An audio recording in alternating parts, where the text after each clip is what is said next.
everybody, and welcome to another episode of I Hate Your Taste in Movies. This is a movie podcast where we inflict our favorite movies on our friends and see how they stand up. I'm Jackie. I'm Jen. I'm Austin. And you can follow us on Twitter at Hate Your Taste and on Instagram at Hate Your Taste Pod. So this week was a Jen week. Wah, wah, wah. We're doing something a little different this time. Sad flugelhorn. This time we all watched the movie virtually together. Sort of. After many technical difficulties. And we all watched this movie at the same time for the first time. Yes. So Jen selected this without having seen it. So Jen, what did you know about this? Yeah, so this movie I picked was Saint Maud. It kind of came out very recently on VOD here in North America. I think it was in theaters in the UK for like 5 minutes before the world shut down or something. But basically, I think it had played at TIFF in like the Midnight Madness horror movie sections, and I know that it had a ton of buzz, and then it got delayed because of COVID. But everything that I kind of heard and read, I didn't know too much about the plot, but everything I kind of heard and read was that it was terrifying, horrifying, scary, crazy, intense. And I was like, that sounds up my alley, so I want to watch it. That's all I knew. That's all I'd heard. Okay. Yeah, and I mean that was all I heard because that was what Jen said last week, and that's so we all did a plot guess this week. What did you guys guess it was going to be about? I mean, I just assumed it was a generic possession movie. I was like, a young girl is possessed by a demon, goes through an exorcism, tale as old as time. I don't know. I said I will probably hate it, and then I was like, oh, is Saint Maud maybe her school or something? I don't know. It's like maybe it's like a school situation. Okay. That's fairly, I mean, for a nothing guess, you were close to some stuff. I wrote, this is some religio horror movie. The saint in the title kind of threw me a bone. I said possessions, exorcisms. I thought it was set in a hospital. Oh, there you go. You were close. Right? Like, I don't know. I'm less religious. So I associate like saint whatever with like saint elsewhere. You know, it's hospitals to me. Yeah. And then I said, I imagine many will die. That's all I had. Like nothing. Yeah, I went like real specific for my guess, but was real wrong. So I guessed that we were in the 1960s in a Spanish-speaking country, and that we were either in a convent or a Catholic school of some sort, and that someone was possessed and then terror ensues. None of those things were correct, for the record. So this movie was nothing that I had expected. Where did I get, like, Spanish from? Spanish, yeah, that's I just was like, this is a Spanish movie, right? Yeah, that's super funny. It was in the theaters in the UK and at TIFF. Like, there's nothing. No, I knew it was, like, a British-made film, but I thought for some reason it took place somehow in Spain. All right. Sometimes I just make things up, but if I'm real confident about it, like, it sounds right. So I was just like, yeah, this is a Spanish movie. So I just looked up the synopsis since we literally just finished watching this. Oh, good. I was going to try to do like a quick summary. We just finished watching it like 5 minutes ago. So I'll just read what Wikipedia says the synopsis is. Maud's a reclusive young nurse whose impressionable demeanor causes her to pursue a pious path of Christian devotion after an obscure trauma. Now charged with the hospice care of Amanda, a retired dancer ravaged by cancer, Maud's fervent faith quickly inspires an obsessive conviction that she must save her ward's soul from eternal damnation, whatever the cost. Okay. Yeah. So basically, yeah, it's Maud. She's a nurse. She's caring for Amanda. And she's a psycho religious freak having, like, visions, I guess? Mm-hmm. Yeah, and hearing voices and feeling God inside her, quote unquote. Like a pulsing. Yikes. She's cray. She's a psycho crazy person. She was insufferable. Banana cuckoo. I did not like Maud. Now I have a question. I feel like everybody has known a person like Maud. Did she remind you of something? Like, I knew a girl who was exactly like this. The really, really long hair, very slight, always kind of hunched in on herself, kind of had that scurrying little walk. A little mousy. Yeah, Yep. totally mousy and totally like very particular about things and very orderly, creepy as hell, man. Yeah. I Yeah. knew this girl. I swear she could have been a twin to someone I went to school with.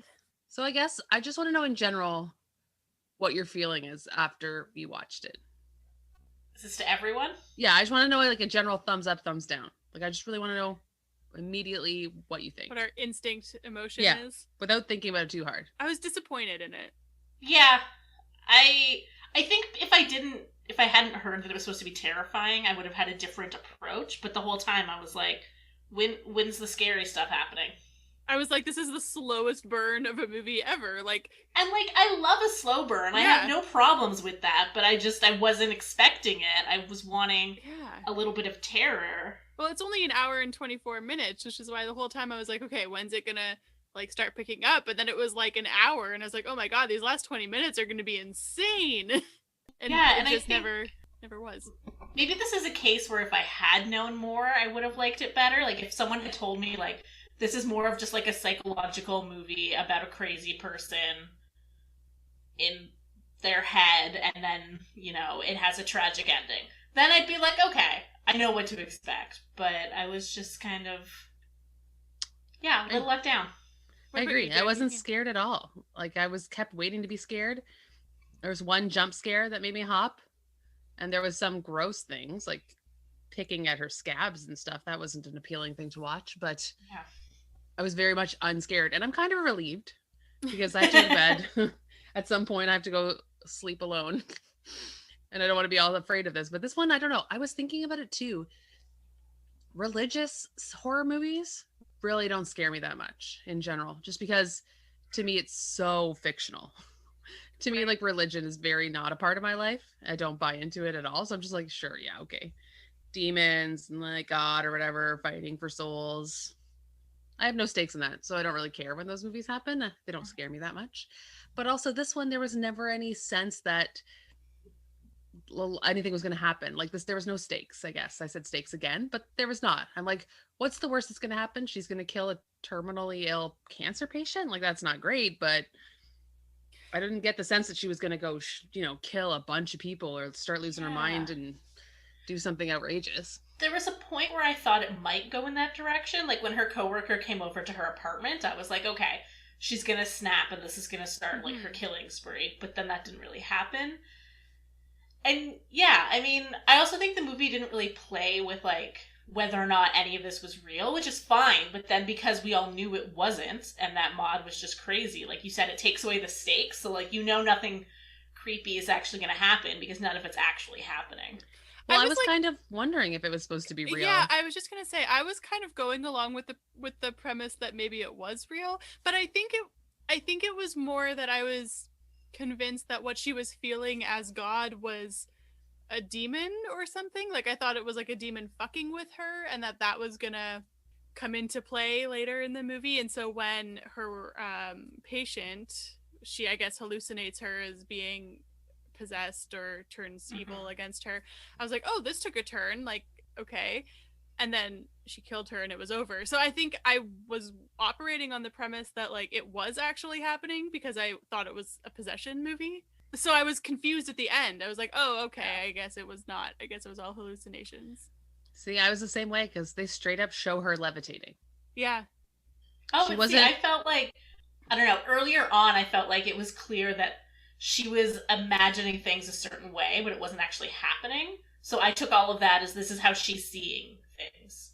Interesting. Like, she sees herself levitating. She's obviously not levitating. She sees herself with wings. She obviously doesn't have wings. Like, it's sort of just her religious delusion. By the time the wings came into play, I was like, I had switched my... Yeah. No, I was still up until the end. Like, I was still ambivalent until the very last second of the movie where they showed her basically burning to death. And she self-immolates on the beach. But all these things are shown... I mean, I don't know how you would show it in a movie that she's seeing it through her own eyes and she's imagining it, but they just like it's physically shown for her to be off the ground, right? Yeah. It doesn't seem at all, there's no implication that it's not really happening. And there's no one around her to react to whatever is or isn't happening. Yeah. I mean, I guess there's when she's having sex with the Yeah. the bar, Ooh, that and was she cool. hallucinates that she kills him. And obviously she does not. So I guess that's really the only time that someone is there to witness one of her hallucinations. And the swirly beers. Yeah. Yeah. I actually really, really wish they had done more of her backstory. What happened in Same. the hospital. Yeah. So, for people who haven't seen the movie, basically the whole movie where you know that something bad happened in her previous nursing job, and now she's working as a private nurse because it's the only job she can get. Yeah, she's changed her name. Yeah, basically she just like lied her way into a private care job. But we never find out what she did. But it seems like she did something bad. It was her fault. Like and someone died. The movie opens with her like covered in blood in an OR, and someone is dead. Oh, that makes sense. See, I didn't even make that connection. Yeah. I was also trying to piece together what she did, because when she's having sex with that guy, she's almost having like flashbacks to being in the ER when something, or OR, wherever she was, nursing world, hospital, she was medical, Dr. Jackie, help me. She was in an OR. Thank you. When she was like in the OR, so I'm like, clearly something happened where I guess she killed a patient, but they don't really go into it. So again, I'm just taking on the assumption that this is maybe when her like delusion started and she wasn't seeing something that was really there and killed a patient because she was not operating in reality in that moment. See, that makes more sense. Again, I think I thought, I don't know why. For some reason, I think I thought the beginning of the movie was the end of the movie and that we were filling in the blanks. So I kept waiting to get back to that point. I don't know why. Maybe I must have missed something, but I wonder if she always had these God delusions and that's why the patient died in the beginning. Like maybe she has been struggling this for longer than we thought and had already killed someone. She does say that she's like recently found Jesus. That's true. That's true. But I was thinking, again, this is me just filling in all kinds of gaps into what I think this movie is. But I think I've heard somewhere before that when people are having like a mental health crisis like that, where they're seeing delusions, it's not uncommon for them to become like biblical hallucinations and things like that. So that's something that could have pushed her towards religion if all of a sudden she was seeing things that in her mind resembled angels or demons. Then you would be like, well, I need the Bible to save me from what I am seeing. I need to become more religious. Yeah. Yeah. I believe I have read that. If not, I've made that up right now. So no, it totally. And you said it with confidence. It's really common for like schizophrenics and people who hear voices. They're often, if not most of the time, religious. You guys have to explain the movie to me. You guys always have to explain beyond the superficial to me. But like she's starting to question her faith, I guess, after she gets fired. So she goes and like sleeps with all these people. Mm-hmm. She goes to a bar and like basically, is she getting paid for sex at this point? Is this how she's making money, or is she just trying to mess with people? I thought she was not being paid, but she was just trying to essentially like numb herself almost. Like, I'll just get drunk and have sex with people. Like, yeah. Almost like going from one extreme to the other. Like, if I can't succeed as this extremely pious, religious person, then let me just flip to the other side and drink and have sex, which sounds like that's what her old life used to be like. Someone kind of references, like, oh, we used to see you out here a lot. Yeah, true. And she slept with that guy's friend. Yeah. Yeah, because she says something like, if that's how you treat one of your, like, strongest believers or whatever, I'd hate to see the people, hate to see what you do to people who don't believe. Mm-hmm.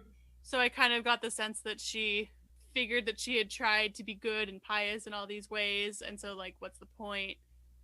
Maybe I'll like try all the like exact opposite behaviors and see if that gets me anywhere. Yeah. Although I did also wonder at that point when she was buying herself all these drinks, like, how are you paying for that? You got fired.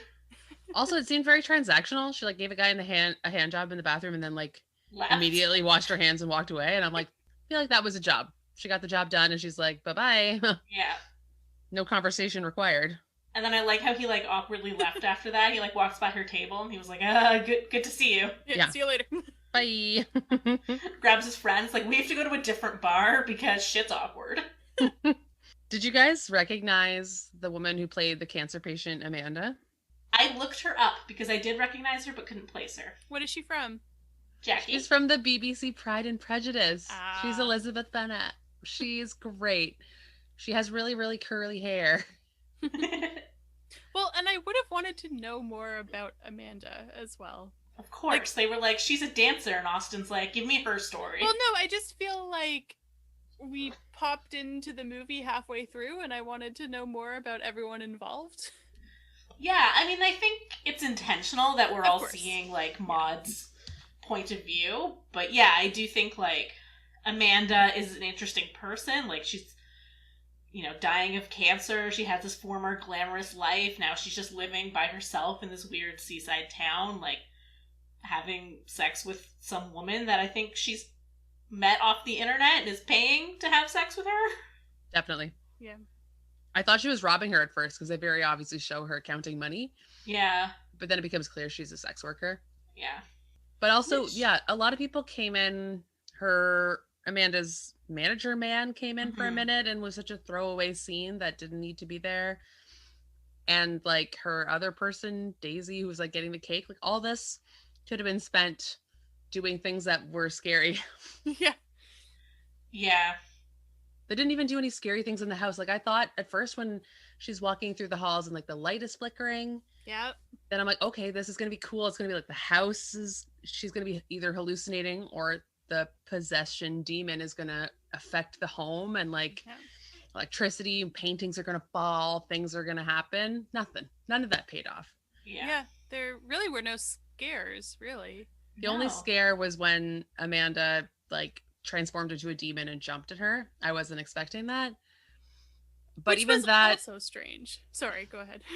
I was going to say, even that she jumped at her and then it was like over in 5 seconds. She flew across the room and then she stabbed her and it was over. Like there wasn't a battle. Generic demon voice too. It was just like some dude's voice, which I guess makes sense because it's not real. Like it's not a real demon.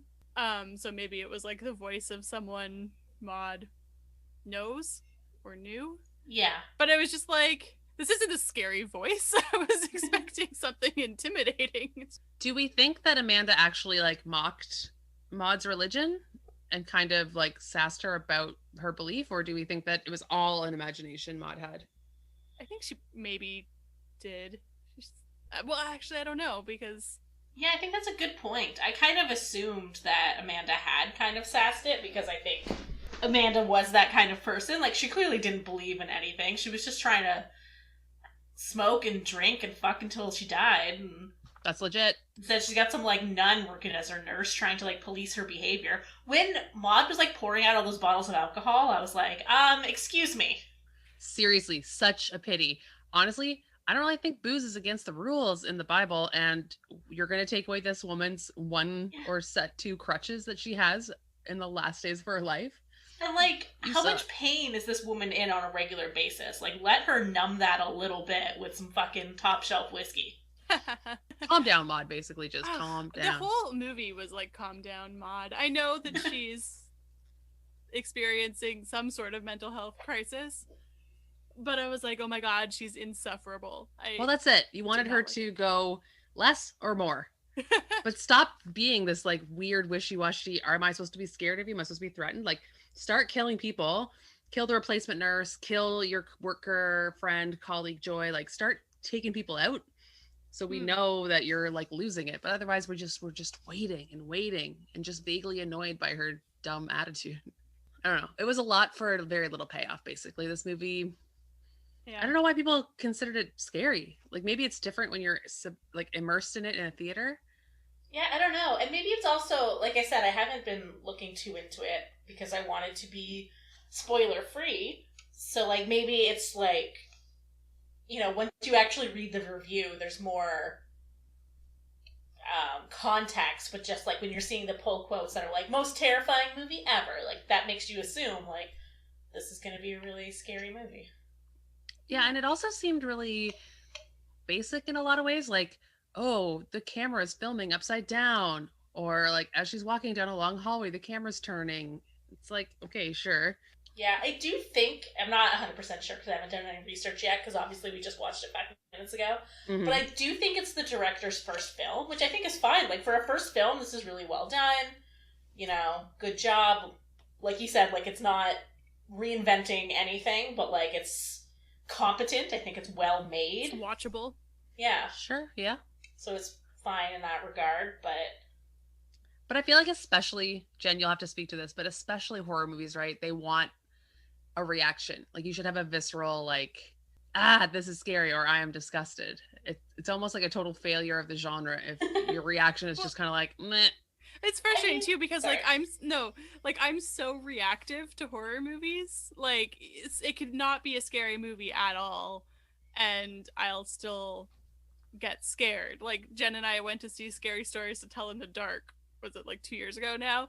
And that's like a kids movie. That's a horror movie for kids, and I was still in my hoodie at one point. Like, so like it doesn't have to be scary for me to react. And I like psychological thrillers. I think I had read somewhere, because I did see some ads for this that I tried not to pay too much attention to, but I think I did see like it's considered a psychological thriller, which I love those, but even those usually have a little bit more tension or a little bit more something to fuck with you. I don't know, the fact that I didn't have really any reactions beside a couple of like winces, like when she puts the nails in her shoes, but like that's not scary, that's just gross, you know? Yeah, I mean, I don't mind atmospheric horror. Like, I love atmosphere, so, like, I don't think that I need to be, like, scared. I just think I wanted to be. Yeah. Like, I felt like this movie that I was missing that, you know? Yeah. That really was probably the worst part is I don't even know what the term is, but, like, the mortification of your flesh, the, like, self-punishment. Yeah. For Jesus or whatever, which never made any kind of sense to me. Yeah. Something about like your body is nothing, who gives a crap about it, but also take care of it, but also who gives a crap about it, and punish yourself for the Lord. I knew what she was doing. She started pouring those popcorn kernels on the ground. See, I did not get that yet, because she pours the popcorn kernels and like kneels on them, and I was like, the fuck? And then later you see that she's got like scars on her body, like she cuts herself, and I was like, okay. And it didn't click for me until much later that I'm like, oh, the popcorn was to give herself pain. Okay. Yeah, it's a very common thing from history to like kneel on sand or rocks, or it's always about kneeling and the kneeling position and hurting your knees. I don't know why. Listen, I do not know why you think God or Jesus wants you to do that, but if they expect me to kneel on anything other than like velvet cushions, it's not happening.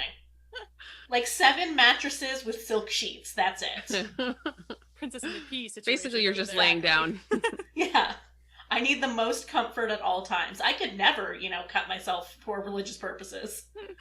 Jen will nap for the Lord. Exactly. I almost wanted to feel sorry for her because she was so clearly super fucked up. Yeah. But you kind of said it, Austin. She herself is very irritating. Like, you don't... Yeah. She's sanctimonious. That bothered me.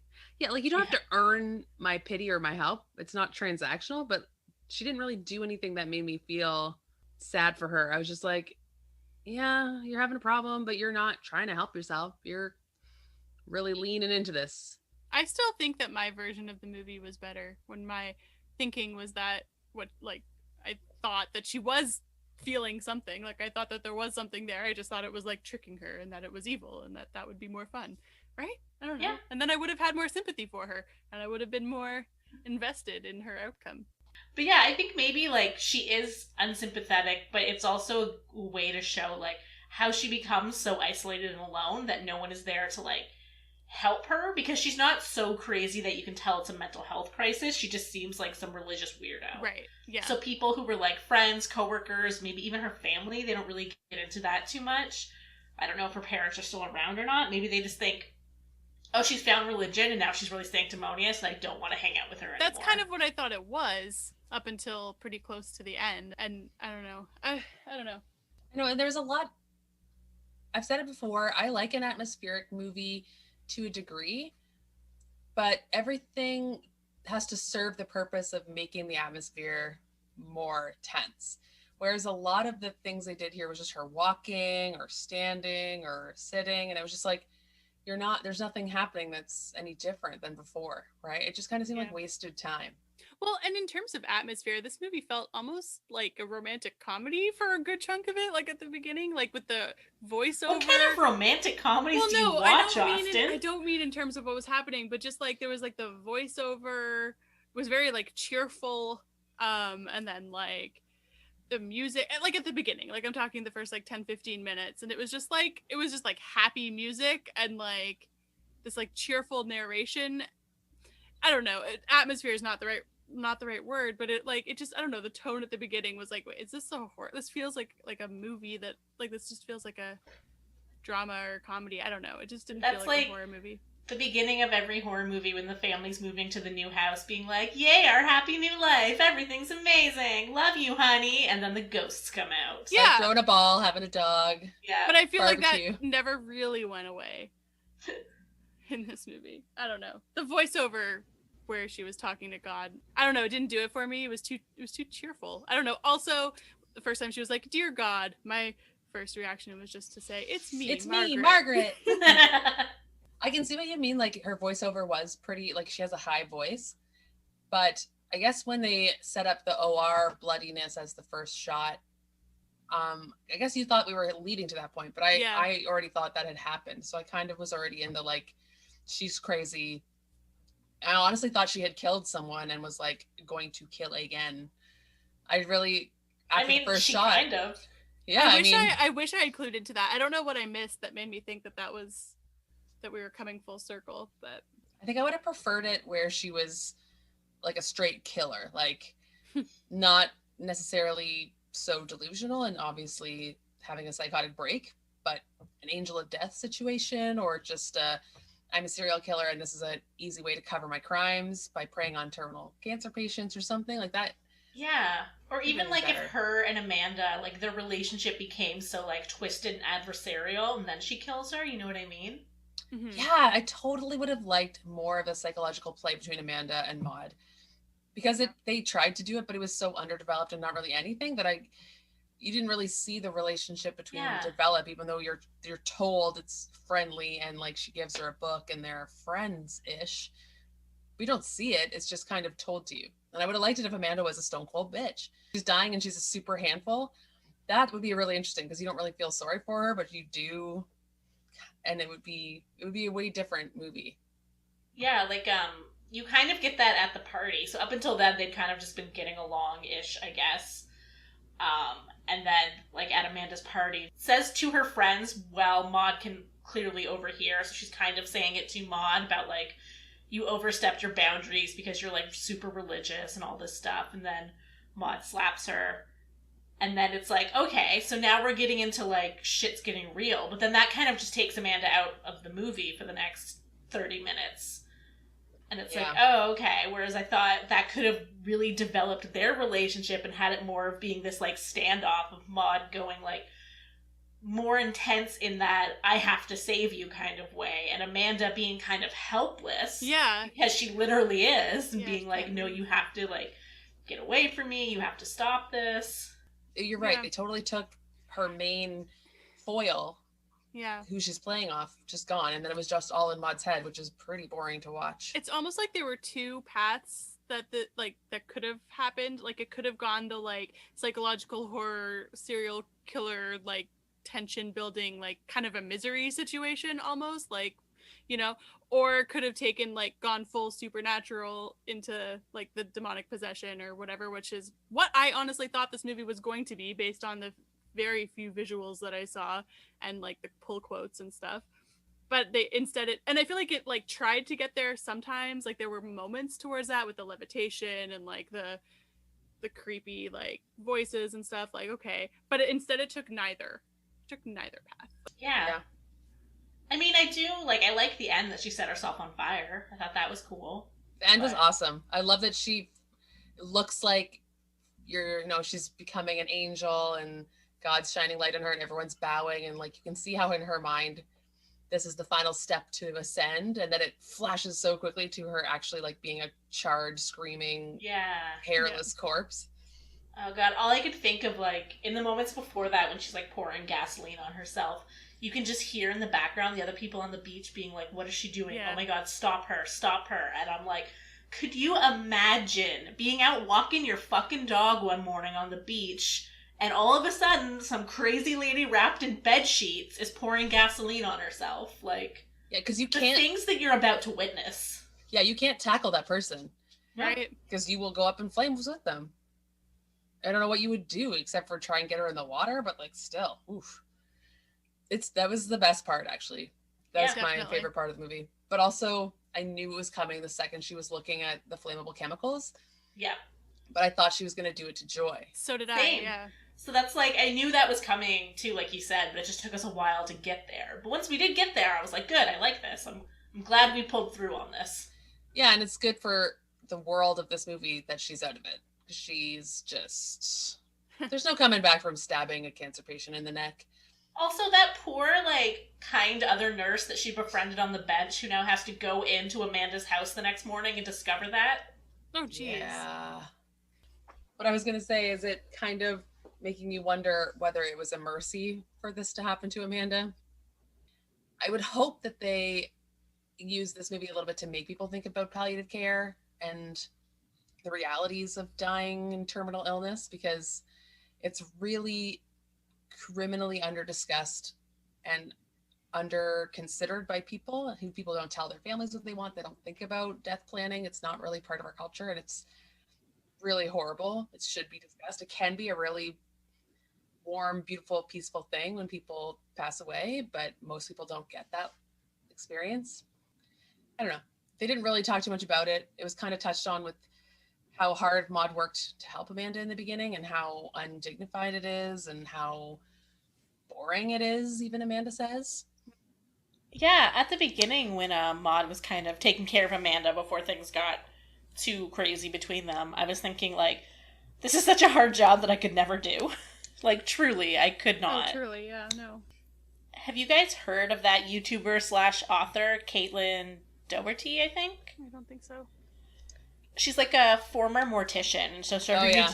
YouTube channel's like Ask a Mortician, but like I have a couple of her books that are really good, and one of them is basically where she travels the world and goes to different countries and sees how their death cultures like operate, like what the rituals are, what the traditions are, like how they treat the dead, how they think about the dead, and anyway, very interesting. Highly recommend these books. Totally recommend. It's not stuff I'd ever thought of before, like Jackie said, we don't really think about or talk about it much.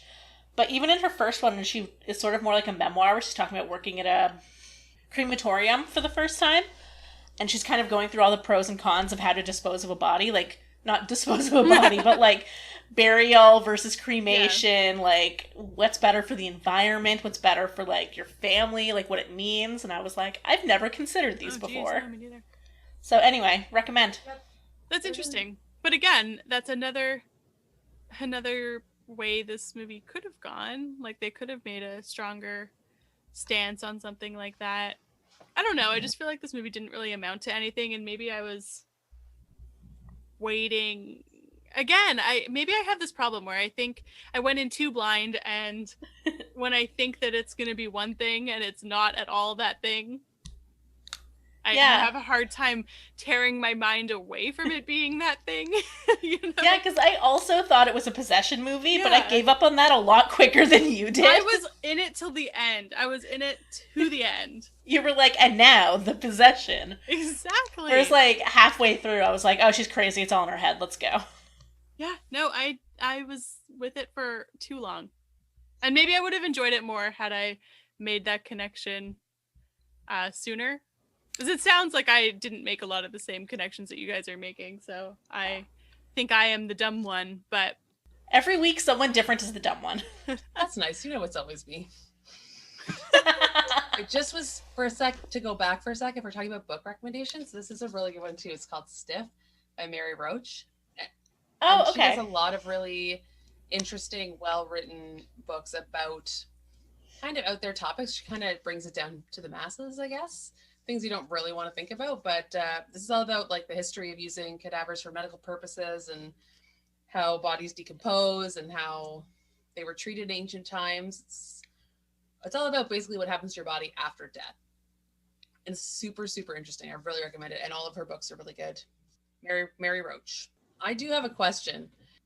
When God is talking to her, is she just having an orgasm? Yes. Yeah. I don't know. Because, yeah, when she's like, oh, I can feel God in me right now, and she's like writhing around, I'm like, okay. Oh, yeah, no, that's 100% what was happening. But, like, just out of the blue? And then Amanda fakes it with her? Yeah, because Amanda's just bored. That is just... How was Amanda not like, what the fuck? Seriously, if she started like moaning and writhing on my couch, I'd be like, yeah, fired. This is It's my one soup. thing to be like, yeah, it's one thing to be like, oh yeah, I felt it too, and go along with it that way. And then to fake an orgasm? Because I thought in Amanda's head, this was me projecting what I assume Amanda's thinking, which, because the movie gives us very little, so I'm just filling in my own blanks. But I just assumed Amanda was like going with it because she's like, maybe I'll fuck my nurse. Like, that's something to do. Oh, that's true. Very true. I don't know in terms of the timeline if we had established Amanda's sexuality yet. I guess that was after her girlfriend woman left the first time. So I guess we did kind of know. The other moment that I was very confused by the other person's reaction is when her old friend comes to her apartment. What's her name? Joy? Joy, yeah. Joy. When Joy comes to Maud's apartment and Maud says nothing, and then Joy is just like monologuing and having a completely one-sided conversation about like 7 different topics. And it drives me crazy when that happens in movies because it's like no one reacts like that in real life. Like if I came to one of you and I just started talking and like asking questions and you were just staring out the window or not acknowledging me in any way, I wouldn't just keep going. Well, I wanted to say, to be honest, I could see what you're saying for sure, but she's coming into this already worried that like Maud's Looney Tunes, so she's not expecting a normal conversation. And they do the thing where they kind of show Joy. You're right, she's smoking and she is just kind of working through things out loud to herself. Like she's not looking at Maud, she's not expecting Maud. She's just kind of really is monologuing to herself and not. She could have been at home kind of doing this, right? Like it didn't seem too unusual because she wasn't staring at Maud like, are you gonna answer? But I mean, I just feel like it would have been like, hey, are you okay? I'd be like, this is a bad time. Clearly not a good time for you. The second she opens the door in her like underwear and you're like, oh, did I wake you? And she's like, no. And she's all wet. Come in. And she's got a religious shrine of like cut out things from magazines. I think you'd be like, this is a bad place. And there's probably like bloody footprints on the floor still, you know? God, yeah. So I would just be like, Katie, I'm just gonna go. This was a mistake. I do like Joy though. She at least is really trying. Yeah. I'm glad she lived. I thought she was done for. Same. I also thought Carol was gonna be a goner, and I liked her, so I was glad she survived. I wanted the guy she sleep with to be dead too. He is borderline sexually problematic. Right? She freaks out. She hallucinates that she's killed him, so she freaks out, and he momentarily comforts her by saying like, it's okay, you're okay, it's okay, and then just puts it in her. Yeah, and she's like, no, and he's like, it's after fine. She said no. But you can already. And also like, sorry, this was just gonna be very petty, but I'm like, he also like lasts another 30 seconds. You could have done that on your own. You did not need to rape her for that. Honestly, he doesn't know how to have sex with a woman, clearly. And then the comment immediately is that, oh, you banged my friend Tom too. So that even shows how he came into this not respecting her at all anyway. Like this was his plan. She's easy, she's an object, she can be taken advantage of, and I'm gonna do that. So if she killed him, I would have been like, goodbye, loser. Yeah. I'm glad. When she hallucinated killing him, I thought she'd actually killed him, and I was like, yeah. For a second, but I was like, wish she had. I immediately yelled no, because I'm like, she cannot generate enough force to crack through his sternum. She's tiny. But she could have if she was possessed by a demon. True. That would have been better if she like punch through his sternum. Or it could have the thinged her hands. All of these are better options. Yeah. It's just too bad. Honestly, I'm a little sad about this one because the fact that we're doing it virtually and we're all like put this effort in, you guys put the effort in, and then I like dimmed all my lights and I'm like, I'm gonna totally freak myself out. Like I'm just gonna lean into this. Yeah. And then I was like, oh. Yeah, I amped myself up to be scared, and then yeah, I really like, again, because I'd heard it was like terrifying, so I was like, it'll be funny, these guys are gonna like jump and scream. Right. But no. Nothing. Next time. Yeah, pick a better movie next time, Jen. One thing I did like about I've never seen it. I didn't know. That's fair. It was a crapshoot. One thing I did like about it, I will say, is like the sound design. I thought the sound was really interesting. I think every so often in the movie, I feel like I need to watch it again. I won't, but I feel like I need to watch it again to like actually get a sense of like what was actually in the movie and what were just ambient sounds I was hearing. That was a Because big problem. every so often I kept hearing very unusual sounds that like didn't really fit with what was happening, but at the same time didn't sound like they were coming from my apartment. And I think it was just to like up the atmosphere.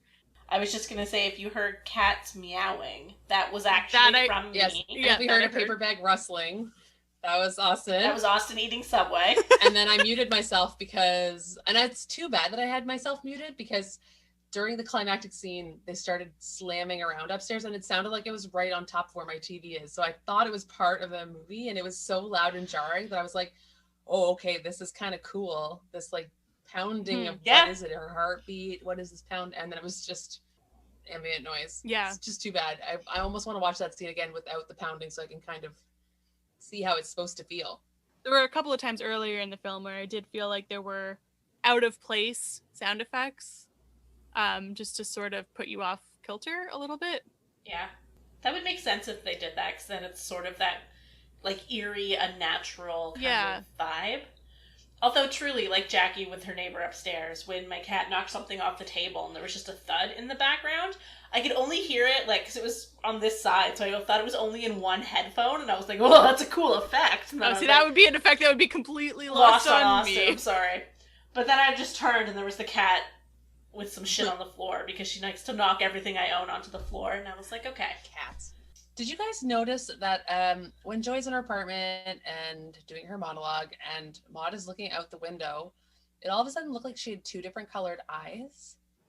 I noticed that earlier, that one of her eyes looked a different color. And then I think in that scene it was really prominent. And I wasn't sure, like, when that occurred. Like, had her eyes been two different colors the whole time? Or was one slowly turning throughout the course of the movie? Interesting. Her eyes looked black the entire movie up until that point. She's always kind of has her head in shadow, and it always made her eyes look black. Yeah, that's why I never was able to tell, but there was just a scene, I think maybe just a little before that one, where I was like, her eyes look like they're two different colors. Sorry, which scene was it that you noticed that for sure? Because I totally... When Joy was at her apartment, and she's like staring at she's looking at like a satellite antenna, and she's like, Jesus is speaking to me through the satellite antenna. But she's in like direct light looking up, and one is like brown and one looks blue. Interesting. I'll have to go back and check that out. Yeah, because that's something I was going to look up, too, to be like, was it changing? Did that mean something? Or did that actress just have two different color eyes and I never noticed? I know they did that in Haunting of Bly Manor at one point when...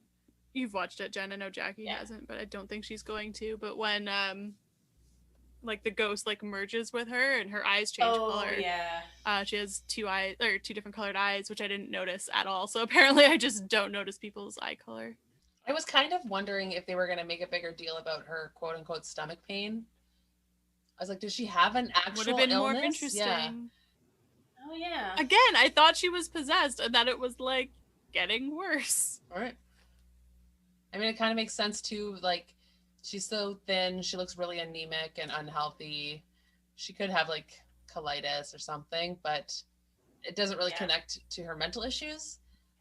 But it could be her seeing an illness as a manifestation of a demon or whatever. Yeah, like it's think a that's sign probably from God what it or was. something. But because also, like, did we see her eat anything other than an occasional bowl of soup? Maybe she's just malnourished. Yeah, the only time she really ate too, she's like, I'm going out on a killing spree. I'm gonna eat this cereal, and then she goes and murders Amanda. Yeah. I don't know. Also, when the God voice started talking to her in Welsh, it was that Welsh? Was it Welsh? I had the Welsh? subtitles on, and it said in Welsh, blah blah blah. Oh.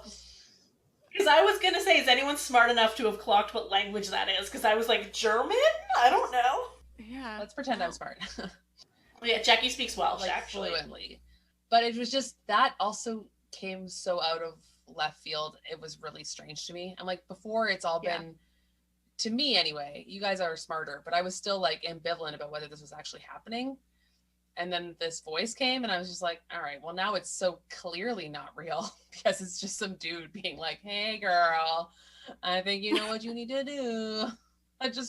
I love that I think we all had a different point in the movie where we realized it was in her head, but like none of us clicked at the same time. Mine was after that, so Yeah, Austin's was like the last 30 seconds. pretty much, honestly, because I just kept, I don't know, I kept waiting for the scares to start. I know, and there's so many red herrings for scares. I really like, she's crouched in the bushes when Carol, the nurse, leaves. I'm like, she's going ape shit on Carol right now. She's gonna stab the shit out of her, and then nothing. And Joy comes over, and then nothing, and the sex guy, and nothing. I'm just like, can you just kill someone, please? Can we make this happen? See, I didn't think she was gonna kill people. I never thought that was the premise. I did. But I just kept waiting. Because I thought this was a supernatural movie, so I kept waiting for like scary shit to happen. Like at the birthday party when all the lights were off when they were singing happy birthday, I was like, oh shit, she blew out the candles of the cake. Like, what's gonna happen when the lights come back on? And then she just turns the lights on and nothing happens. That's very interesting. So similarly, when did you through the whole movie think that Maud was like the hero? Like you thought she was gonna fight a demon or something? Like she thought, because I was like right away, I'm like, oh, she's the bad guy. I thought she was possessed. Like when she said that she hears God or feels God inside her, I thought it was like a demon or something tricking her into thinking he was God. And she was gonna like fight this demon or whatever, and maybe, or yeah, that it was gonna or get like someone was gonna have to exorcise her. Yeah, that's what I thought was happening. Because I thought right towards the beginning that Maud is going to murder people. Like she's... Yeah, no, I never got that. At first I thought she was crazy and actually being controlled by a demon and would kill people. But I always thought that she was going to be the big problem. And then she was. Yeah. Ugh, I really hate the idea of her burning her hand and picking her scab off. That was so gross. So I was grossed out by that, but then I was like, realistically, I would do that too. I'm so bad at picking scabs. Ugh. So I don't want to watch it in a movie, but I will do it myself. The way she's doing it though, with her like face twitching and like she's just doing it in such a violent, really, like, it's one thing to be like pick, and what she was doing was a whole another thing. It's all about her punishing herself. Such an awful idea. Yeah. It is really funny when she goes to the bar though and takes her coat off and she's like, hey, open for business. I was like, oh my, Maud, what are you doing? I know, she did like a full like 180, I guess. She's like now at the bar, she's got this like sexy little top on, she's looking around, and I'm like, do you even own that? Where did you get that? Right? You don't even have a closet in your apartment. Where did you keep that shirt? Yeah. I mean, I guess that's all I really have to say about this one. That was our first impressions, and yeah, maybe we'll have some new thoughts once it marinates a little bit. I'm sure there'll be more things to say, but purely this movie just didn't have a lot to work with in terms of discussion. It's just kind of like, I think we were all a little disappointed because it wasn't what any of us were expecting. Yeah. It wasn't necessarily a bad movie. It just wasn't the kind of movie that I'd sat down to watch. Yeah, I wonder if maybe we had a better idea of what it was, we wouldn't feel as disappointed with it. Yeah. Because I think because it was like, we're doing it together. It was going to be on a call. We were all looking forward to being freaked out. And when you decided we were going to watch this movie sight unseen, Austin and I were both like, I can't watch this by myself. Like, you have to come over here. So I guess it worked out for you guys that you weren't terrified home alone. I'm actually relieved. I'm super relieved. I have no qualms about going to bed tonight, which is like the best possible outcome for me. So I guess that was our like first impressions of the movie. We're going to take a few days, gather our thoughts, finish the rest out. It'll just be a few seconds for you, but it'll be a few days for us. So here we go.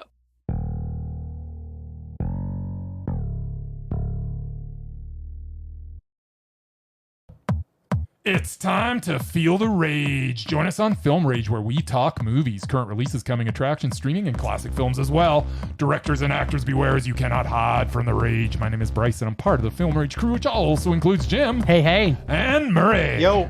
Why is it you always talk all the time? I can't understand why your voice is so... This is the Merman, the voice of reason. These two can't agree on anything most of the time. Some movies are Mondo, some are just...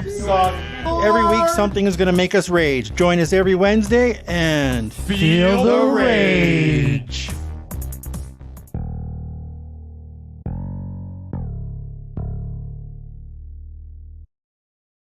And we're back. It has been a couple days now since we've seen the movie, so we can just check in. We've had some time to kind of stew and sit with it and see how we feel, if we've changed any of our opinions, if we've thought of anything else.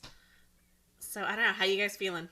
I'll say one thing, and I don't know why this has happened since I've watched the movie, but every morning when I walk the dogs in the pitch black, I'm just usually a normal person, human being, walking dogs. But lately I've been like scurrying, and I feel like I'm in on myself more, and I feel like I'm subconsciously like adopting her mannerisms. Uh-oh. I don't know what this means in the long haul, but I'm like, it's like the whole vibe of the outside. I'm all alone. It's dark. It's spooky. It's the last thing I remember watching, really. And I'm just like, I can just feel my body being a little bit tense like that. And it's weird. I don't know what to say. You're becoming Maud. You're going to go like kill a patient for Jesus. I think I won't go that way because of my deep-rooted atheism. But I might just murder someone. I mean, who knows? I might be like, the tree told me to do it, so I did it. I mean, who among us is that far away from a full mental breakdown these days? Anybody? Yeah, good point. Good point. Fair. So point. I think it's just, I've always found this. When it's dark outside and I'm like in my own head, I always am walking the dogs in the dark, either at morning or at night. And I get spooked out. And I've noticed since we did this podcast, like that's when I think about the horror movies I've seen. It's like the darkness brings it out into my mind because all these movies are so dark. So I don't know. Yeah. I really have been thinking about it a lot, but in a really not in-depth way. You know me. I don't go in depth with things. Yeah, I've been thinking about it a bit more. I watched a couple breakdowns of it and read some reviews and stuff. And I mean, I've definitely digested it more and I think have a better understanding of some of the little things that I may have missed. But I don't think my overall opinion of it has changed necessarily. I think it just wasn't the movie that I sat down to watch, and I had a really hard time accepting that. And I don't know if that's because I was just expecting something else or if I just didn't like what I was seeing. So I think with this one, I would have benefited from at least reading a summary or watching the trailer or something. I think I needed a little bit more to go into it because I think that affected my enjoyment. What about you, Jen? You know, to be honest, I'm the opposite of Jackie. I haven't really thought about this movie at all, so it clearly did not leave much of an impact on me. I don't know, sometimes when I watch a movie like this and I'm kind of on like I don't really know how I feel about it train, the more time away from it will either make me like it more or like it less. You know what I mean? Like either I start thinking about all the stuff that went wrong or could have been better, or I start thinking about, oh no, I did actually really like that part was really good. But for this one, I think I feel like the exact same. I was just underwhelmed. Yeah. I read a lot of stuff too, Austin, and I saw a lot of people comparing it to other horror movies, but they were comparing it to ones that I think are a lot better.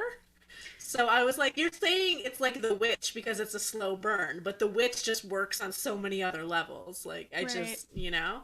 So I don't think it worked for me. Yeah, I don't really have much else to add to that. I think that's it. It didn't really work for me. I didn't really find it scary, and that's fine. Like it doesn't need to be a scary movie, but I don't know why it's being marketed as that, I suppose. Yeah, I totally agree with that. Like it wasn't scary. Having distance from it, I actually am more interested in the non-scary patient caregiver relationship. And I would have liked this movie as a psychological study without the religious weirdo symbols and ideations. And like the whole way that she's becoming obsessed with her patient and her past life and her current life. You know, if it was a little more single white female and less Jesus Christ Superstar, it could have been really cool. Do we need to watch Jesus I've never seen it, so I don't know. It was the first. It's actually just like this. It's so weird that you made that comparison, Jackie. You were dead on. Right? And someone's wearing a Technicolor Dreamcoat or something. This is how much. Yep. Yeah. But like crossover. Honestly, I did until this moment think those were the same thing, but it's not, right? It's like Joseph and the coat, and then the Jesus and the star. Superstar. So stupid. But just, I mean, I almost wanted to watch it again, ignoring all the junk, and focus on the obsession. And I mean, I think that when Maud and Amanda do talk, it's interesting and it's like compelling, but they didn't do enough of it. Yeah, I agree with you. Like, I think their relationship was really interesting, and those were kind of like even the most tense parts of the movie, because you don't really know how they feel about each other, and like, is Maud gonna say something crazy? Is Amanda gonna say something crazy? But I don't think the movie has enough depth in that regard, but also doesn't have enough depth in the horror regard. So there's not really as much going on in either direction, and I think it could have just done a lot more with anything that it had. Yeah, I agree. I don't mind the exploration of the religious aspect of it, as a concept and how it was done. I think there was just something lacking in it, I think, for me. And if we want to explore Maud's like loneliness and her kind of crisis of faith, like I think that's actually very interesting, and relating that to her relationship with Amanda. Like I think those are all good, and it's obviously a very well made movie. I just I don't know, didn't do it for me. Yeah, I think we all just wanted it to go a little further, Yeah. no matter what way it went further. Exactly. Any direction, just pick one. Yeah, just more. But it's funny because since we watched it, I've started noticing way more advertisement on like my Twitter feed and a couple times on Instagram, and the way they advertise it, because I hadn't seen any ads before. Mm-hmm. I'm like, are you joking? That's not even the same movie. That's not at all how you're portraying it to be. Like, so scary, edge of your seat, Exorcist. I'm like, come on, not even. Yeah, the marketing for this movie is strange because I've seen so many ads for it. And Jen, it was funny when I was just editing our episode that dropped last week, and when you introduced this movie, or when you said we were going to watch Saint Maud, you were like, it's going to be so scary. Everyone's saying it's terrifying. And I was so sad in retrospect. I'm sad. Again, this is what I'd been hearing for over a year, that it was so intense and so scary. I kind of have like a sub theory on why it's getting this kind of praise. So this movie was put out by A24. I don't know if you guys are familiar with this company. They're like a film distribution production company. And over the past few years, they've had a lot of really great movies have come out. And because of that, they've almost got like a cult following among like film lovers. Like people wear like A24 merch and stuff like that to kind of signify that like you're cool and you like cool movies or whatever. I'm judging. I've totally browsed their store, but I'm still judging. But anyway, in the horror realm, they have done Robert Eggers movies, which is The Witch and The Lighthouse. They've done Ari Aster's movies, which is Hereditary and Midsommar. And that's kind of made A24 horror like its own little like niche of like, oh, this is like the cool, good horror. Right. So I think that like kind of influenced people a bit, where they were like, oh, Saint Maud is the next one of those. It's the next Witch. It's the next Hereditary. Like, because they put their stamp on it. And that's why Saint Maud's so scary and good. And then I'm like, disagree. I love The Witch. I have issues with Hereditary. They're both way better than this. And I know like Midsommar has had similar kind of like arguments about like, is it scary? Is it not? Is it a horror movie? Is it a... So I feel like I can see the comparison maybe, but I don't know. Weird. Interesting. Yeah, I like your theory. That's my theory. It makes so much sense because they're going to amplify people who are sycophantically praising this movie, right? So everything is about perception, and Jen's the media guru. She knows how it is, but like you can't trust. It's not like an unbiased opinion when you're seeing the ads and stuff and you're hearing all the praise. It's only a small subset of what people are actually saying. It's just amplified. So it makes sense that it's the voices of the people who buy into this anything they make is great mentality. It's right now at the initial high because everyone thinks it's great and they see the reviews, so people are watching it. But I think it's going to calm down. Like people are going to start talking about it honestly and be like, it was nothing. It was not scary. Yeah, I think obviously not a lot of people have seen it yet as of this recording, because it just came out very recently. So I do think you're right that as more people see it, it'll start to get more mixed reviews. I think also, like, I've said this before about different horror movies where like they'll get a lot of hype at a festival and then I'll really want to see it. Stuff always gets a lot of hype at festivals because the people who are seeing them there are A, really excited to see it, and B, have seen like 15 movies over the past 2 days and are all kind of like loopy and out of it. So if you ever hear about someone passing out because they're so scared at a horror movie at a festival, not true. They're passing out because they've had no sleep and haven't eaten all day because they've been working at this festival. Yeah, So like, I think once you get people kind of like us just watching it on a Saturday night, looking for a good spooky time, you might get more of the mixed reviews. Sorry, so these people who are passing out at horror movies at festivals, are they the employees or are they people who are like attending the festival? Attending, but usually a lot of the time when you're attending, you're like a member of industry or press, so you're also working while you're there. I don't think I've seen anyone pass out at a festival. I have seen someone run out of the theater and puke, so that was fun. Were you in the theater? No, when I was at TIFF and I was volunteering, so we were all finishing our shift and we were in the lobby. And then a girl came running out and started puking in the garbage can. And one of the ushers at the theater, like, went to help her. So us volunteers, because we were all just, like, finishing our shift, we just slowly backed away. Like, I'm trying to sign out. So good luck to you, madam. Well, I do love volunteering at TIFF because they're very much like, your job is not to really get into any issues with any of the film goers. Mm-hmm. Like, you just have to...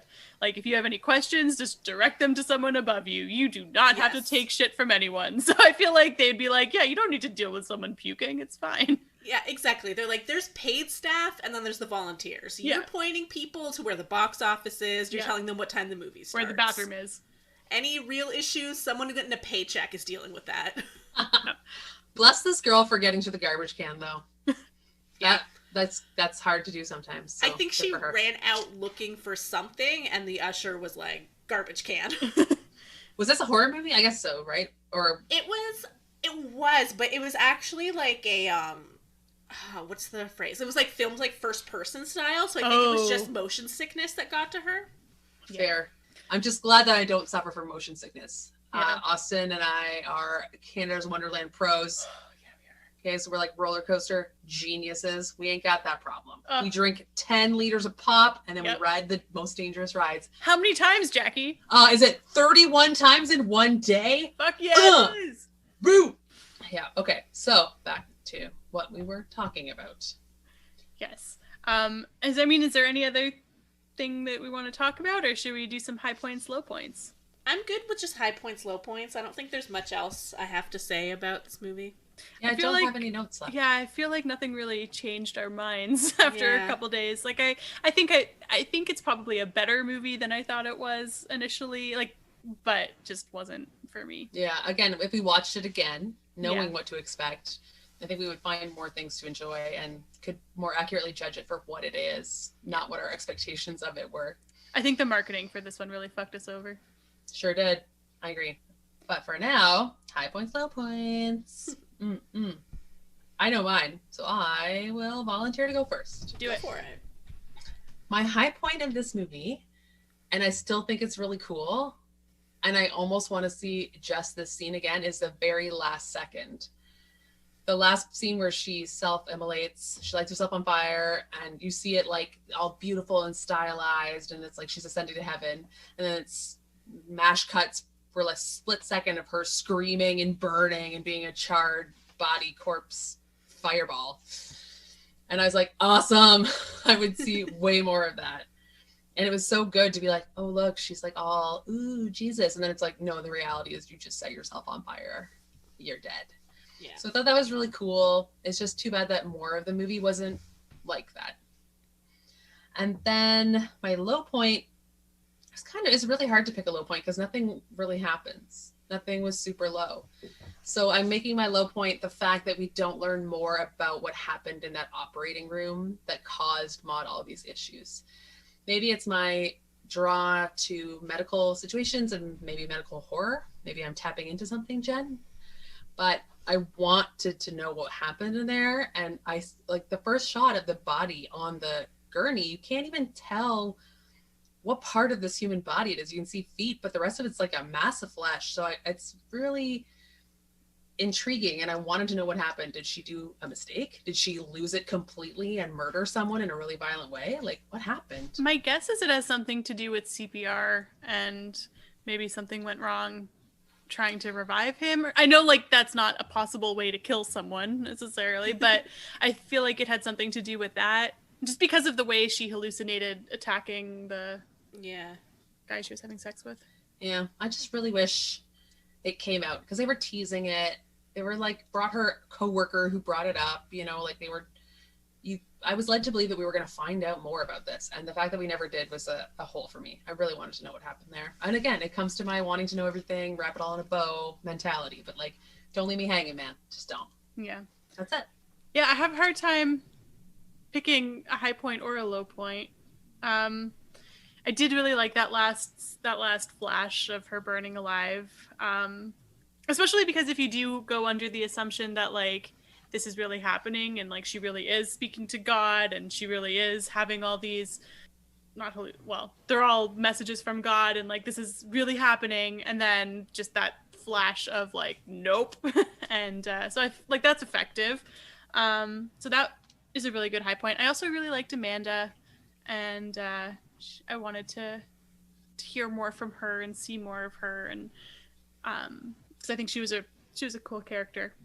For my low point, I think it might be the guy who she slept with, who then asked her if she was okay, and then just immediately had sex with her. That was not great.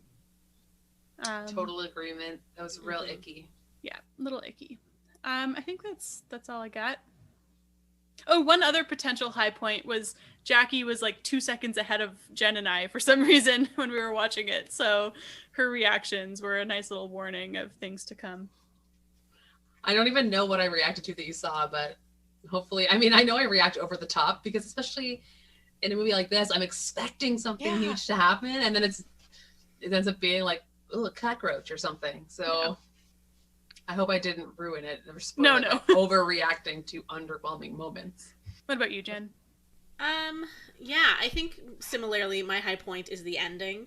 Not just even the flash, even though I love that flash of her burning, but even the whole build up to it where she's walking to the beach and you know this is what she's going to do. She's wearing these weird fake shrouds that she made out of bed sheets. People are staring at her. As she begins to pour the gasoline on herself, you hear people realizing what's happening and freaking out. Like, that level of, like, impending doom and dread is what I love. Like, that's what I wanted from this whole movie. Like, I wanted the whole thing to be like, we're leading to something horrible. And I just really loved that whole ending. And then I think my low points, I mean, other than what you have already said, with the rapey guy and the fact that we just don't get as much as we want from the movie, I think my other low point is just that the end, from like her killing Amanda to her setting herself on fire, it's gone too fast. I feel like that happens kind of one right after the other. And for that to be kind of like the big finale of the movie, I either wanted there to be a little more or a little more drawn out. It kind of just felt like with the pacing of the movie, we spent an hour and a half waiting for like 2 minutes of insanity. Yeah, it didn't feel like enough payoff. Yeah. Can I interrupt with a question? Mm-hmm. I'm trying to see if I'm remembering this correctly.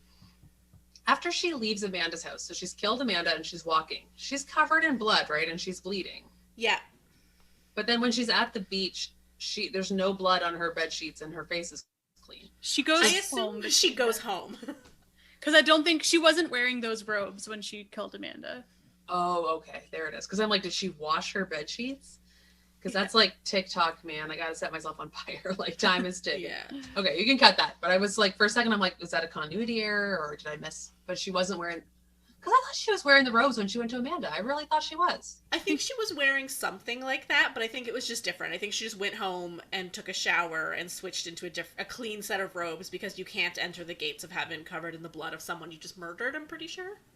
What if you murdered the devil? Shouldn't you be like, check this devil blood, bitch? Let me in. I don't know. And I mean, the fire is supposed to purify everything, so. Right? And maybe blood's an accelerant. I don't know. I would know. It's not. Never mind. Okay, that was just weird, but all right, sure. She just looks like a girl self-immolating on a beach. Asking God to to love her. High five. Amazing. Beep boop beep A24. Have we got a tagline for your movie? I guess that's high points and low points. Yeah. Yeah. Quotes, quotes. Do we have anything in the way of quotes? I have 2 quotes. All right, lay them on. One I only quoted because I wanted to know what you guys think of it. It's the only thing that they say repeatedly during the movie, which is never waste your pain. What is your interpretation of that line? No, jeez. I know, it's like... Wasn't expecting to get all philosophical. Well, I don't even understand what she's meaning. Because she says it at first, I think, to Amanda. Is it a Bible verse or is it... I am really, really not up to date on my Bible quotes. I'm looking it up, but yeah, she says it to Amanda, and I was wondering if it was related to her self-flagellation, like pain brings you closer to Jesus or something. I mean, she probably was. Yeah, that's probably... It is a churchy thing. You can, when something bad happens, you can either run to God or run away from God.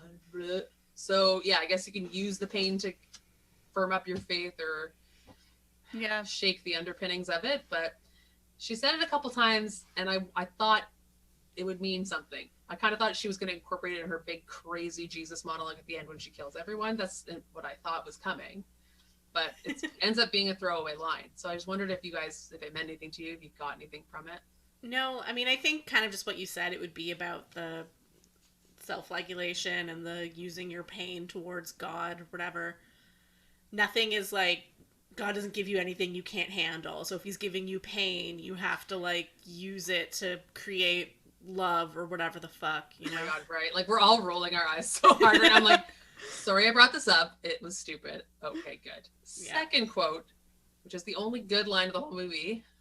Oh my God, puberty just hit me.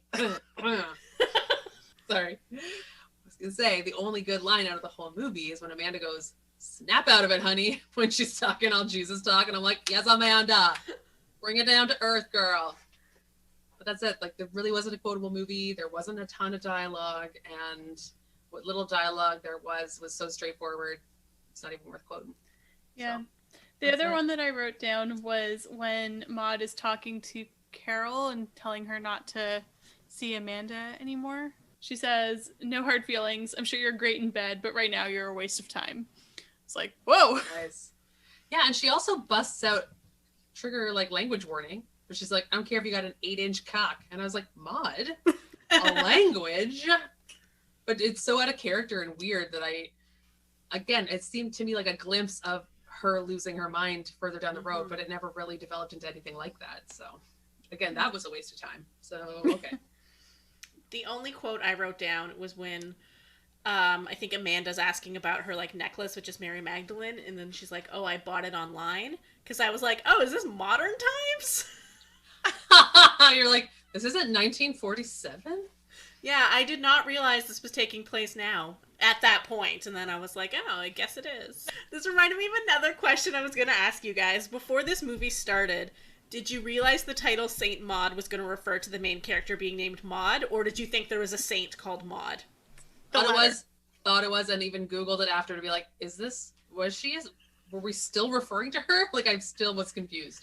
Legit, if you had asked me, I would have been like, oh, I don't know, Saint Maud, maybe that's the name of the cathedral this takes place, yeah. Saint Maud's. Yeah, I remember I guessed like a school. Yeah. And I guessed a hospital, because exactly, I'm like, they named it after the patron saint of like, gauze bandages or something. Yeah, exactly. Patron saint of self-immolation. Oh my goodness. Well, I don't have much in the way of trivia. I don't even have the budget, but it made $1.3 million. Yeah, the only one that we didn't know, because it does say when God speaks to Maud, he's actually speaking in Welsh. So Jackie knew that because she had subtitles on. It's because I know Welsh, okay? Yeah, and really the only kind of interesting tidbit there is that God is actually voiced by the actress who played Maud, Morfydd Clark. She's speaking Welsh, and then it's like modulated down, so that's her voice. So that, I guess, plays into it a little bit more too, like if you want to analyze that she is actually hearing her own voice. Yep, Cuckoo Banana Pants. Yeah, makes sense. That's really all. The actress Welsh? Probably. That would make sense at that point. I saw that in her Wikipedia. She's definitely Welsh. And her name is like... Yeah, I was like, the name seems Welsh. It has like 2 N's and a bunch of Y's. It was some letters that I'm not used to seeing next to each other, so. That is cool, actually. That's interesting that you used her own voice. So this movie hit theaters in the UK last year, like I mentioned, in 2020. So what was top at the box office? Like nothing, because the world ended. What is a box office? Yeah. So a lot of the top grossing movies last year were actually old movies that were playing at drive-ins. So there was a few weeks where Jurassic Park was number 1, which is amazing. Yes. But of movies that actually came out in 2020, some of the hits were Tenet, New Mutants, The Invisible Man, Bad Boys for Life. I guess that came out early 2020. All right. And Sorry, was The Invisible Man the one with Elizabeth Moss? Yeah. Yes. Sorry, that we thank saw just before the world ended. Huh. Good times. Yeah, and then something called Onward, which I think was like a kids movie. Yeah, it's a Disney movie. But also, yeah, not a lot came out in theaters because it all wasn't able to, and the Oscars for 2020 haven't happened yet, so I can't rank this amongst the other films to see where it is. Oh, we're gonna have to do an Oscar special. Yeah, I assume this is gonna get nominated for 0 awards, but So that's it, I think. I mean, ratings? Ratings, yes. That's a hard one. I didn't actually write down a rating, so I gotta do it off the fly. Do you guys normally write down your ratings? No. I do. I always write down my high points and low points and my ratings. I make it up. I decide as we're speaking. I'm like, this feels like a 6. How am I the prepared one? I don't know. It is very off-brand. I mean, enjoyment, I'll give it a straight 5. Like, I didn't hate it. I definitely didn't have the visceral hatred I've had for previous movies on this podcast. So that was plus for me. I was expecting so much. And when I say I was expecting so much, I was expecting both much, much worse and much, much better. So I don't really know how to quantify it other than saying that I am very middle of the road on this movie. Yeah. And then for quality, I mean, what I saw was cool. So they had some cool visuals, and I really like the self-immolation bit and even like the levitating bit in terms of grossness. The like self-flagellation, self-mutilation parts were like uncomfortable to watch, which is exactly what a horror movie should be, right? But so like the visual of it was good quality, but the movie itself and the storyline and the pacing I don't think was good quality. So I'm again putting it at a 5 because there's things on both sides of the balance, and yeah, I'm not skewed one way or the other. I think for me, I'm gonna say enjoyment. I'm gonna say like a 4. That even feels high, honestly. Yeah, a 3. I don't think I particularly liked it. Even the more I thought I would like it more, the more I thought about it, let it sit with me. But yeah, I think I'm gonna say a 3 for enjoyment. And quality, it's hard to say because I feel like it was false advertising. Like, so I don't know. Is that good? Yeah, a 5 feels right. Yeah, I think we're all pretty much on the same page, which is very rare. Right? But it's also the page is the middle of the road, so I don't know. I think I'm kind of on par with you guys. My enjoyment, I'll probably give it like a 4. Like, there was parts I really liked. I liked the intense stuff, like when she's stepping on the nails in her shoe, or, you know, the end scene we've talked about a lot. I really liked that. But the rest of the movie, I was kind of just like sitting there like, well, what's going on? What's the point of what I'm seeing? Like, what's stringing all these cool visuals together? So I wasn't super enjoying it, even though there were moments where I was really into it. So 4 feels fair.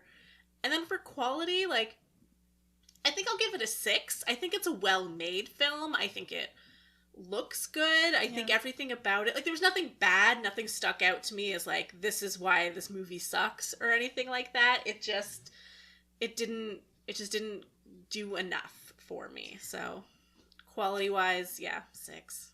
What a lackluster pick, you guys. I'm sorry that I kicked off our surprise month with, like, none of us have seen this before. It could be anything with such an underwhelming movie. Well, guess what? I'm about to totally make up for that. Oh, no. With my pick. No, I don't want to say that. It's too much pressure. No, you said it. You said it. I just want to say that I like this format. I like that we all are on even footing. Yeah. It's kind of fun to see it this way. Although, Yeah, the first one will happen to be a disappointment, which is not your fault. But you get a second crack at it because there's another Jenn week in March. Oh God, I am not looking forward to that week. So for my movie, I chose the Jean-Claude Van Damme classic, Hard Target. I have never seen this movie, but I do like Jean-Claude Van Damme. I was telling the girls earlier about how awesome Time Cop is, and we'll probably bring that into rotation at some point. But for now, Hard Target. It's on the list of like greatest action movies from the 90s, and I think a lot of people who like action movies have seen it, but for me, it's a blind spot. So let's check it out. Do you know anything about it? Nope. I know Jean-Claude Van Damme is in it, and I think he has a glorious mullet. Oh God. Oh, okay. And that will be vital to the plot, I'm sure. Also, there's going to be some targets of various densities. Yes. Yep. Mm-hmm. A hard one, I think, and maybe one that's slightly less hard. Okay, we're going for densities of the target and not like difficulties. Yes. I'm thinking about the physical properties. Okay. Not... So it's a physically hard target. Yeah. And he's just going to kick it and kick it and kick it. 2 hours later, he busts through. End of movie. I'm on board. Let's do this. That is very interesting, though, that you said that, because I hadn't considered any other meaning of the word hard target. But it's definitely that he's a hard target to kill. So everything is different now. What do I do? Good Lord. Okay, so this will be interesting. But I guess that wraps us up for Saint Maud. And next week we'll do Hard Target. Is it density? Is it difficulty? Who knows? We're going to find out. In the meantime, you can follow us on Twitter at I Hate Your Taste or on Instagram at Hate Your Taste Pod. We also have a website. It is I Hate Your Taste in Movies .wordpress.com, and there are links there to our merch. If you like what we're doing, please leave us a review on iTunes or Apple Podcasts. It really, really helps. Thanks so much for listening. Bye.